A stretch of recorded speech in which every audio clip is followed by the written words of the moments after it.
कक्षा 9वीं, विषय हिंदी, अध्याय 7, मेरे बचपन के दिन। लेखिका महादेवी वर्मा। प्रश्न नंबर 1। मैं उत्पन्न हुई तो मेरी बड़ी खातिर हुई और मुझे वह सब नहीं सहना पड़ा जो अन्य लड़कियों को सहना पड़ता है।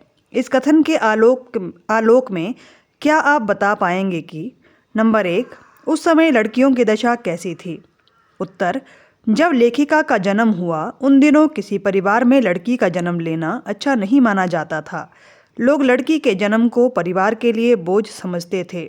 इसलिए कुछ लोग तो लड़की के पैदा होते ही उसका गला दबाकर उसे मार देते थे।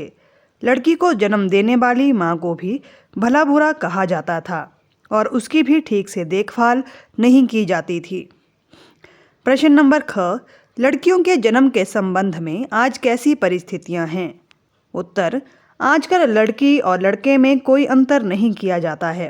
लड़की के जन्म पर भी लड़की को जन्म देने वाली माँ को अच्छी तरह से देखभाल की जाती है।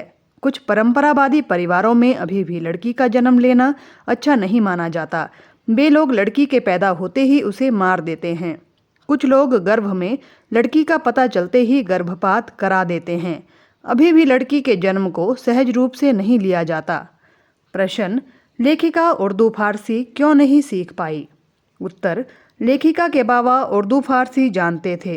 वे लेखिका को भी उर्दू फारसी की विदुषी बनाना चाहते थे। उन्हें उर्दू फारसी पढ़ाने के लिए एक मौलवी साहब को नियुक्त किया गया। जब मौलवी साहब लेखिका को पढ़ाने के लिए आए तो वह चारपाई के नीचे जा छिपी। वह मौलवी साहब से पढ़ने नहीं आई। इस प्रकार लेखिका उर्दू फारसी नहीं सीख पाई। प्रश्न: लेखिका ने अपनी माँ के व्यक्तित्व की किन किन विशेषताओं का उल्लेख किया है? उत्तर: लेखिका की माँ हिंदी पढ़ी लिखी थी।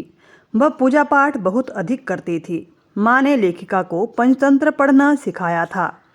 माँ संस्कृत भी जानती थी। माँ को गीता पढ़ने में विशेष रुचि थी। माँ लिखती भी थी। वह मीरा के पद गाती थी। प्रभाती के रूप में वह जागिए कृपा निधान पंछी वन बोले पद गाती थी। प्रश्न: ज्वारा के नवाब के साथ अपने पारिवारिक संबंधों को लेखिका ने आज के संदर्भ में स्वप्न जैसा क्यों कहा है? उत्तर: लेखिका ने ज्वारा के नवाब के साथ अपने पारिवारिक संबंधों को अत्यंत मधुर बताया है।